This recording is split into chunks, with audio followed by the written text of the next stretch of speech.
Congress, Samajwadi party, इनके ज्यादातर मंत्री आकंठ भ्रष्टाचार में डूबे हुए हैं। इन्होंने जनता को बड़े बड़े वायदे किए थे, बड़े बड़े नारे दिए थे। ये तो विकास विरोधी लोग हैं। आपके केंद्र सरकार के मंत्री ने कहा इन्हें गोली मार देनी चाहिए। देखिए, ऐसा नहीं है। बीजेपी नेगेटिव स्लोगन दे रही है कि गोली मार दो। नहीं, बीजेपी को एक गोली मारने की बात नहीं, किसको मार दो गोली। मेरा सीधा आपसे एक प्रश्न ये है कि आपका एक बयान इंटरनेट पर बहुत चल रहा है जिसमें आप कह रहे हैं कि जो बोली से नहीं मानेंगे वो गोली से हम उनको मनवा लेंगे। देखिए, उससे बहुत चिंतित होने की आवश्यकता नहीं। सबसे ज्यादा प्रोटेस्ट उत्तर प्रदेश में हुए, आपके राज्य में 19 लोग मारे गए हैं। कि सिर्फ उत्तर प्रदेश में ही इतने प्रोटेस्ट क्यों हुए? सिर्फ उत्तर प्रदेश में ही इतने लोग क्यों मारे गए? हम लोग हिंसा के सदैव विरोधी रहे हैं। जहर को मारने के लिए कभी कभी जहर ही देना पड़ता है, लेकिन कांग्रेस पार्टी का जो चरित्र रहा है वह कुछ भी करवा सकती है, किसी भी प्रकार की नौटंकी करवा सकती है। लेकिन जो आपके जो बाकी साथी हैं बीजेपी में, जब उनका ये बयान आता है कि गोली मार देनी चाहिए, इससे आप लोगों को एजुकेट कर रहे हैं या इससे आप प्रोवोक कर रहे हैं? देखिए, प्रोवोक नहीं कर रहे। चलो भाई, कांग्रेस, समाजवादी पार्टी जो विपक्ष में रह करके आज अपने वजूद के लिए ही अंतिम श्वास ले रहे हैं, इनके ज्यादातर मंत्री आकंठ भ्रष्टाचार में डूबे हुए हैं। इन्होंने जनता को बड़े बड़े वायदे किए थे, बड़े बड़े नारे दिए थे। पाठशालाएं खोलेंगे, आरओ का पानी पिलाएंगे, लेकिन आरओ का पानी तो नहीं पिला पाए। लगातार गोलियां चलना, अब आज जब आपसे बात कर रहे हैं, कल रात को ही जामिया मिलिया इस्लामिया में फिर से गोलियां चली हैं, उसके आसपास इलाकों में गोली चली।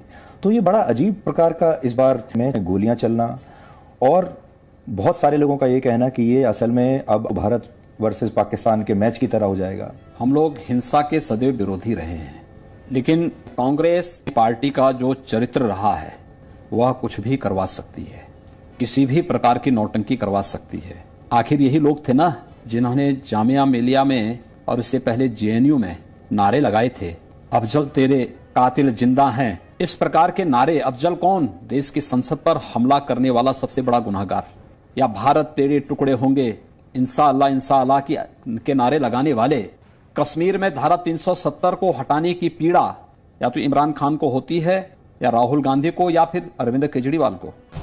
बोलने दे, तकलीफ हुआ है बेचारे को। जिनके लिए देश से महत्वपूर्ण दल हो, और दल इसलिए जिससे इन प्रकार सत्ता में बने रहें, उनसे ये उम्मीद करना कि वे शांतिपूर्ण, सौहार्दपूर्ण और विकास से संबंधित किसी अभियान का हिस्सा बन सके, अपने आप में एक गलतफहमी होगी। ये लोग सहानुभूति बटोरने के लिए कुछ भी कर सकते हैं। आप ये कहने की कोशिश कर रहे हैं कि ये जो गोलियां चल रही हैं ये हो सकता है अपनी पार्टी ने करवाया हो? मैं क्या कह रहा हूं, इसके पीछे साजिश भी हो सकती है। पर ये जो घटनाएं हो रही हैं, इनसे फायदा किसको हो सकता है? देखिए, सवाल फायदा है नुकसान का नहीं, और इस प्रकार की घटनाओं को किसी भी स्थिति में कोई स्वीकार नहीं कर सकता। क्योंकि जी आप ये मानते हैं, आपने तो दिल्ली का ये जो है सबसे टॉक्सिक के तौर पर निकल कर आ रहा है अभी तक, मतलब सबसे जहरीला जो है हमें दिल्ली में देखने को मिल रहा है। इसकी कोई खास वजह देखते हैं आप? जिनके कृत्यों से जहर फैला हो, पूरी यमुना जहरीली हो गई हो, तो स्वाभाविक रूप से हमें जहरीलापन तो दिखाई देगा। जहर को मारने के लिए कभी कभी जहर ही देना पड़ता है। सवाल यह है कि यमुना के जल को जहरीला किया किसने? और मैं चुनौती देता हूं अरविंद केजरीवाल को। मैं उनसे कहूंगा कि थोड़ी भी नैतिकता हो और जनता के प्रति अपनी जवाबदेही अगर मानते हो तो दिल्ली में यमुना जी में डुबकी लगा के दिखाओ। हर व्यक्ति जानता है, देश के प्रधानमंत्री स्वयं इस बात को कह चुके हैं, हम तो राष्ट्रपिता महात्मा गांधी जी के ही भावनाओं को आगे बढ़ाने का कार्य कर रहे हैं। झूठ बोलो, बार बार झूठ बोलो, लेकिन उस सब के बावजूद ये तो एक बहाना है, निशाना कुछ और है। निशाने हैं देश के अंदर फतवों की राजनीति समाप्त। कश्मीर में धारा 370 समाप्त कैसे हो गई? क्योंकि जो ये लोग विरोध कर रहे थे, इनके पूर्वज तो कहते थे कि 370 हटेगी तो खून खराबा हो जाएगा। कश्मीर में तो कुछ भी नहीं हुआ। राम जन्मभूमि का मुद्दा समाधान कैसे हो गया? इस देश के अंदर कुछ लोग हैं जिन्हें ये सब अच्छा नहीं लगता। समस्या का समाधान हो वे ये नहीं चाहते। उनकी समस्या ये है कि जो उनकी बेवकूफ बनाने को, ब्लैकमेलिंग की राजनीति के जो एक एक मुद्दे थे, इन सबका समाधान तो मोदी सरकार कर दे रही है।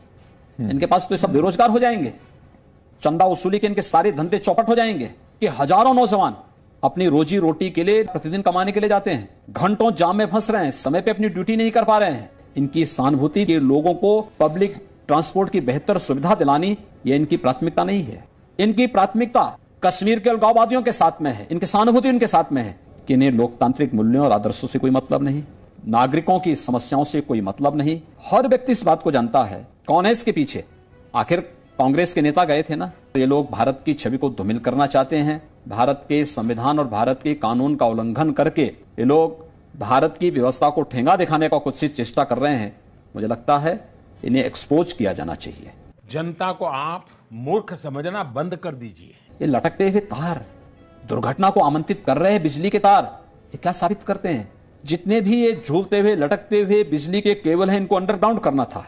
इधर जनता को शुद्ध पेयजल चाहिए, ये आरओ के पानी की बात करते तो शुद्ध जल भी नहीं उपलब्ध करा पा रहे हैं। यमुना को इन्होंने जहरीला कर दिया है। पाठशाला बनाने की बात की थी, अच्छे स्कूल बनाने की बात की थी, पाठशाला तो नहीं बना पाई, लेकिन मधुशाला मोहल्ले मोहल्ले खोल दी है। ये तो विकास विरोधी लोग हैं, ये विकास विरोधी हैं, सुशासन विरोधी हैं, राष्ट्रवाद विरोधी हैं। ऐसे गैर जिम्मेदार और गैर भरोसेमंद लोगों की वास्तविकता जनता के सामने आनी ही चाहिए। कि आप तो उत्तर प्रदेश के मुख्यमंत्री हैं और जितनी जानकारी और जितना होमवर्क आपने दिल्ली के बारे में किया है उतना शायद दिल्ली के मुख्यमंत्री को भी नहीं पता होगा इन सारी चीज़ों के बारे में, जितना आप स्टडी करके आए हैं। देखिए, हम लोगों ने